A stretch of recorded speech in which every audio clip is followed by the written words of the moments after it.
നമസ്കാരം. വൈകി വന്ന വിവേകം, ഉപദേശകൻ ഒഴിഞ്ഞു. സ്വാഗതം വക്രദൃഷ്ടിയിലേക്ക്. VS-ന് പദവി നൽകാൻ കൊണ്ടുവന്ന ബിൽ നിയമസഭ പാസാക്കി. നിയമസഭാ അംഗമായ VS-ന് ഭരണപരിഷ്കാര കമ്മീഷൻ അധ്യക്ഷനാകാനുള്ള തടസ്സം ഒഴിവാകും. പ്രതിപക്ഷം പതിവ് പോലെ VS-നെ കുത്തി നോവിക്കാനാണ് നിയമസഭയിൽ ഈ അവസരം ഉപയോഗിച്ചത്. Desde Oriente a Batista combatió. Fidel Castro desde Oriente a Batista combatió. 2016 നിയമസഭ അയോഗ്യതകൾ നീക്കം ചെയ്യൽ ഭേദഗതി ബിൽ പരിഗണനക്കെടുക്കണമെന്ന പ്രമേയം ഞാൻ അവതരിപ്പിക്കും. സർ, മുല്ലപ്പെരിയാർ പ്രശ്നത്തിലും മുഖ്യമന്ത്രിയുടെ നിയമോപദേഷ്ടാവ് MK ദാമോദരൻ സാന്റിയാഗോ മാർട്ടിന് വേണ്ടിയും കോറി മാഫിയകൾക്ക് വേണ്ടിയും വക്കാലത്ത് ഏറ്റെടുത്തപ്പോൾ അതിനെതിരായി പ്രതികരിച്ച VS-ന്റെ വായ അടപ്പിക്കാൻ കൊണ്ടുവന്നിരിക്കുന്ന, അദ്ദേഹത്തെ നിശബ്ദനാക്കാൻ കൊണ്ടുവന്നിരിക്കുന്ന ഒരു ബില്ലായിട്ട് മാത്രമേ നമുക്കിതിനെ കാണാൻ കഴിയുള്ളൂ. സർ, സോണിയാഗാന്ധിക്ക് വരെ ഇരട്ട പദവി നൽകാൻ നിയമ ഭേദഗതി നടത്തിയ പാർട്ടിയുടെ നേതാവ് ചെന്നിത്തലയാണ് VS ബില്ലിന് തടസ്സവാദം ഉന്നയിച്ചത്. CPM-നും ഇക്കാര്യത്തിൽ മുമ്പ് പറഞ്ഞതൊക്കെ വിഴുങ്ങേണ്ടി വന്നു. നിയമസഭയിൽ നാളിതുവരെ വന്ന അയോഗ്യതാ നീക്കൽ നിയമത്തിന് അനുകൂലമായി CPM കൈ പൊക്കിയിട്ടേയില്ല എന്ന് മാത്രമല്ല, എതിർക്കുകയും ചെയ്തിട്ടുണ്ട്. 1983 TH മുസ്തഫയെ ഖാദി ബോർഡ് ചെയർമാനാക്കാൻ കൊണ്ടുവന്ന അയോഗ്യതാ നീക്കൽ നിയമത്തെ എതിർത്ത് കോടിയേരി സംസാരിച്ചത് എന്താണെന്ന് ചെന്നിത്തല വായിക്കും. മുസ്തഫയ്ക്ക് ഖാദി ബോർഡ് വൈസ് ചെയർമാനായി നിയമിക്കാൻ ഗവൺമെൻറ് നിയോഗിച്ചു. അദ്ദേഹത്തിൻ്റെ അയോഗ്യത നീക്കാൻ വേണ്ടി നിയമം കൊണ്ടുവന്നപ്പോൾ കോടിയേരി ബാലകൃഷ്ണൻ പറഞ്ഞത് ഞാനിവിടെ വായിക്കാം. സാർ, എനിക്ക് മുസ്തഫയോട് ചോദിക്കാനുള്ളത്, എന്തിനാണ് ഈ നാണക്കേടിന് നിൽക്കുന്നത്? ഇനി ഒരു കാറ് വേണം, എന്തെല്ലാം അധികാരങ്ങളാണ് നിങ്ങൾക്ക് വേണ്ടത്? മുസ്തഫെ, നിങ്ങൾ ധീരനായതുകൊണ്ട് ഇത് കിട്ടി. നാണക്കേടിന് വേണ്ടി കോൺഗ്രസ് ഐയുടെ വൃത്തികെട്ട രാഷ്ട്രീയം നടപ്പാക്കുന്നതിന് വേണ്ടി കൊണ്ടുവന്നിട്ടുള്ള ഒരു ബില്ലാണിത്. ഈ ബിൽ നിയമസഭ പാസ്സാക്കാൻ പാടില്ല. എനിക്ക് EP ജയരാജനോട് ചോദിക്കാൻ ആഗ്രഹിക്കുന്നു, CPM-ന്റെ വൃത്തികെട്ട രാഷ്ട്രീയം നടപ്പാക്കാൻ വേണ്ടി കൊണ്ടുവന്നിരിക്കുന്ന ബില്ലാണോ ഇത്? VS-ന്റെ രക്ഷകനായി ഇപ്പോൾ സഭയിൽ അവതരിക്കുന്നത് പലപ്പോഴും ഭരണപക്ഷമല്ല, PC ജോർജാണ്. Fidel Castro fans association Poonjar മണ്ഡലം പ്രസിഡന്റ് എന്നാണ് PC-യുടെ ഭാവം. പ്രതിപക്ഷ നേതാവ് ഇത്രയും വികാരം കൊള്ളണോ? ഇത്രയും പ്രായമായി VS അച്യുതാനന്ദനെ കടന്നാക്രമിക്കേണ്ട നിർത്തണം എന്നാണ് എൻ്റെ അഭ്യർത്ഥന. ഞാൻ ധരിച്ചത് അദ്ദേഹം മുഖ്യമന്ത്രി ആയിരിക്കുമെന്നും ഒരു വർഷമെങ്കിലും അദ്ദേഹത്തിന്, ഒരു ടേമെങ്കിലും അദ്ദേഹത്തിന് കൊടുക്കുമെന്നാണ് ഞാൻ കരുതിയത്. ഒരു കുത്തിത്തിരിപ്പുണ്ടാക്കിയപ്പോ എന്തൊരാശ്വാസം. അങ്ങ് മുഖ്യമന്ത്രിയായി ഉമ്മൻചാണ്ടിയും UDF തുടർ ഭരണവും ഉണ്ടാകുമെന്ന് അന്നേ പ്രതീക്ഷിച്ചിട്ടില്ല. ഞാൻ ശ്രീ PC ജോർജ് പറഞ്ഞിടത്താണ് നിൽക്കുന്നത്. ശ്രീ VS അച്യുതാനന്ദനെ അങ്ങനെ മടക്കി കെട്ടി ഒരു മൂലയിൽ ഇരുത്തേണ്ടതല്ല, അദ്ദേഹത്തെ ഉയർത്തി കാണിക്കേണ്ട ആളാണ്. കാരണം അദ്ദേഹം വളരെ പ്രായം ചെന്ന ആളാണ്. അദ്ദേഹത്തിൻ്റെ മുമ്പിൽ ഒരു ചെറിയ ആയുധം ഇട്ടുകൊടുത്ത് അദ്ദേഹത്തെ ആക്ഷേപിക്കാൻ ശ്രമിക്കുന്നു എന്നുള്ളതാണ് പ്രതിപക്ഷ നേതാവ് ഇവിടെ പറഞ്ഞുകൊണ്ടിരിക്കുന്ന പ്രധാനപ്പെട്ട കാര്യം. എല്ലാവരും കൂടി ഇങ്ങനെ പാവം VS-നെ നക്കി തിന്നുക. അദ്ദേഹം പോട്ടെ, ജീവിക്കട്ടെ. തിരുവഞ്ചൂരിൻ്റെ ഭർത്താവ് എന്തോ ഒരു സ്നേഹമാണ്, അതിനകത്തും മുള്ള. PC ജോർജിന് അദ്ദേഹത്തോട് സ്നേഹമുണ്ടെന്ന് അറിയാം. ഈരാറ്റുപെട്ട് വന്നപ്പം ഒരു വാചകത്തിലാണ് അദ്ദേഹം പ്രസംഗം അവസാനിപ്പിച്ചത്. അപ്പോൾ അങ്ങനെയൊക്കെ അങ്ങനെയുള്ള താല്പര്യമുണ്ടെന്ന് എനിക്കറിയാം. ഒരു വാചകം അദ്ദേഹം പറഞ്ഞത്. അപ്പോൾ ഉപകാരസ്മരണയാണ് ഇപ്പോൾ പ്രകടിപ്പിക്കുന്നത്. K കരുണാകരൻ്റെ അവസ്ഥ VS-ന് വരാതിരിക്കാനാണത്രേ ഈ ബിൽ. പക്ഷേ പാർട്ടിയിലെ സമുന്നത നേതാവ്, മുതിർന്ന നേതാവ് തുടങ്ങിയ സ്ഥാനങ്ങൾ കോൺഗ്രസ് K കരുണാകരനെ കനിഞ്ഞ് അനുഗ്രഹിച്ചിരുന്നു. ജനങ്ങളുടെ കാവലാള സ്ഥാനം സ്വയം വരിച്ച VS-ന് ഇനി ക്യാബിനറ്റ് പദവി കൈവരും. സാർ, VS-ന്റെ പതനം ഇതൊരു പതനമാണ്. ഇത് ഭയാനകമായൊരു പതനമാണ്. ബഹുമാനപ്പെട്ട VS അങ്ങ് തീരുമാനിക്കണോ, സ്വീകരിക്കണമോ വേണ്ടയോ എന്ന്.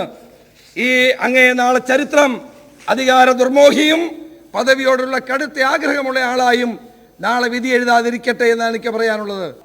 K കരുണാകരനെ ഇതുപോലെ കുത്തി നോവിപ്പിച്ച ഒരനുഭവം കോൺഗ്രസിലെ ഒരു നേതാവിനും ഉണ്ടാകില്ല. സാർ, K കരുണാകരൻ ഒരു സ്ഥാനത്തിൻ്റെ പിന്നാലെയും പോയിട്ടില്ല. സാർ, മുഖ്യമന്ത്രി സ്ഥാനം ഒഴിഞ്ഞിട്ട് അദ്ദേഹം ഒരു ബോർഡ് കോർപ്പറേഷൻ്റെ ചെയർമാനാകാനോ ഒരു ഭരണപരിഷ്കാര കമ്മീഷൻ ചെയർമാനാകാനും വേണ്ടി ശ്രീ കെ കരുണാകരൻ ആരുടെ മുമ്പിലും ഭിക്ഷാപാത്രവുമായിട്ട് പോയിട്ടില്ല സാർ. VS-നെ സമാധാനിപ്പിക്കാൻ വേണ്ടി, സന്തോഷിപ്പിക്കാൻ വേണ്ടി വായിൽ ഒരിത്തിരി പഞ്ചസാര വെച്ച് കൊടുക്കുന്നു എന്ന ധാരണയിൽ പ്രതിപക്ഷം പറയേണ്ട അങ്ങനെയുള്ള പഞ്ചസാര വെക്കലിൽ വിധേയനാകുന്ന ഒരാളല്ല VS. പ്രമേയം സഭ അംഗീകരിച്ചിരിക്കുന്നു. ബിൽ പരിഗണനയ്ക്കെടുക്കുന്നു.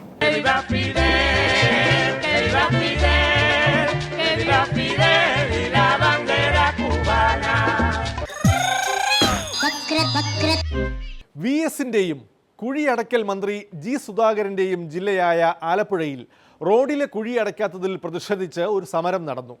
സമരമുഖത്താണ് സാധാരണ പ്രതിഷേധത്തിൻ്റെ സർഗാത്മകത പ്രകടമാകുന്നത്. സമരത്തിൽ വ്യത്യസ്തത വരുത്താൻ മത്സരിക്കുന്നവർ മുൻ MP-യും മുൻ കേന്ദ്ര സഹമന്ത്രിയുമായ PC തോമസിനെ അനുകരിക്കുന്നത് ആവണം. ഇവിടത്തെ കുഴികൾ കടന്ന് വാഹനത്തിൽ പോകുന്നവർക്ക് വീട്ടിലെത്തിയാൽ എണ്ണയും കുഴമ്പും തേച്ച് കിടക്കേണ്ടി വരും, ഉറപ്പ്.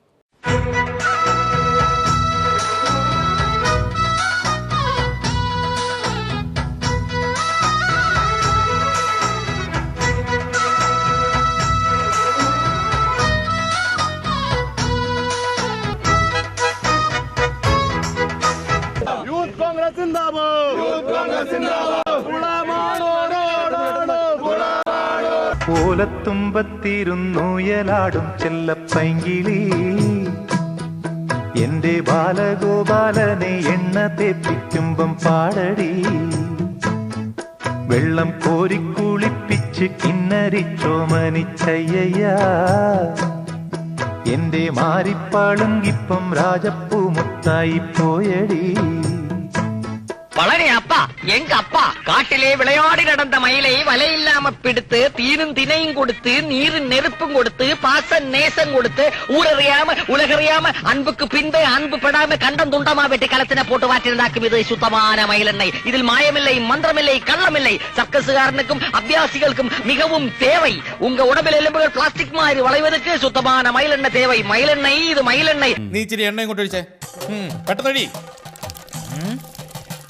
ഞാനൊന്ന് പോയി കുളിച്ചിട്ട് വരാം. അതുവരെ നീ ഇവിടെ കളച്ചു മറിക്കേ. ബോധം കെടുമ്പോൾ പറഞ്ഞാൽ മതി. ഇങ്ങനെയൊക്കെ പഠിക്കാൻ പറ്റുള്ളൂ. ഞാനോ പഠിച്ചില്ല.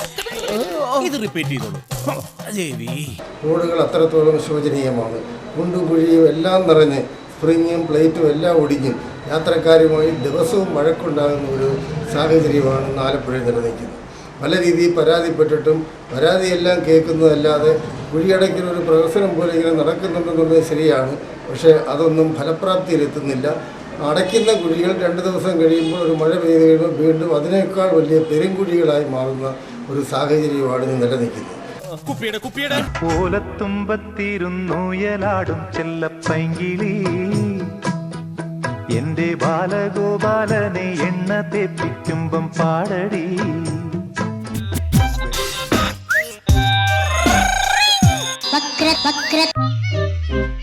തെരഞ്ഞെടുപ്പിലെ ഉഗ്രവീഴ്ചയിൽ നടുവൊടിഞ്ഞെങ്കിലും കുഴമ്പ് തേച്ച് കിടക്കാനൊന്നും കോൺഗ്രസ് പ്രസ്ഥാനത്തെ കിട്ടില്ല. കോൺഗ്രസ് നിയമസഭയ്ക്കകത്തും പുറത്തും സർക്കാരിനെതിരെ സമരപാതയിലാണ്. സമരം എന്നുവെച്ചാൽ കടുത്ത സമരം. സഭയ്ക്കകത്ത് പ്രതിപക്ഷം കസറുന്നുവെങ്കിലും പുറത്ത് പാർട്ടി പോരാ എന്ന അഭിപ്രായമാണ് MLA നേതാക്കൾക്ക്.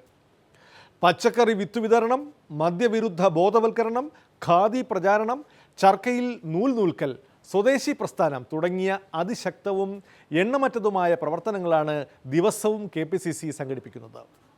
ഇത് കാണാതെ പോകരുത്. മരിച്ചുപോയ നേതാക്കളുടെ പേരിൽ നിത്യവും നടത്തുന്ന അനുസ്മരണങ്ങൾ ഇതിനു പുറമേ.